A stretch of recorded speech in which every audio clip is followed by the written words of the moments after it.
بسم اللہ الرحمن الرحیم۔ السلام علیکم، میں ہوں ابن آدم پسروری اور آپ میرا یوٹیوب چینل دیکھ رہے ہیں پاکستان آن لائن۔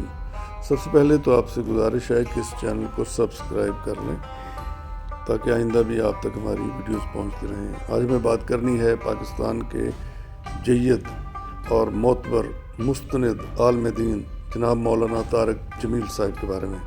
ان کا تعلق تبلیغی جماعت سے ہے۔ وہ دنیا بھر میں ایک بڑے عالم دین اور ایک فرقہ وارانہ ہم آہنگی اور اتحاد امت مسلمہ کے داعی سمجھے جاتے ہیں۔ تو ان کے متعلق طرح طرح کی افواہیں مشہور ہوتی رہتی ہیں، کبھی ان کی شادی کے متعلق، کبھی یہ کہا جاتا ہے کہ ان کے پاس بڑی گاڑی کیوں ہے۔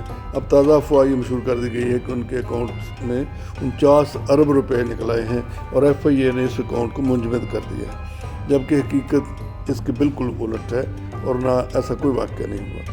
مولانا طارق جمیل کے صاحبزادے یوسف جمیل نے ایک ٹی وی چینل پر آ کر باقاعدہ ان تمام افواہوں کی تردید کی ہے۔ ہم یہ سمجھتے ہیں کہ لوگوں کو اس طرح کی افواہیں ایسے عظیم آدمی کے بارے میں نہیں پھیلانی چاہیے۔ Thank you very much.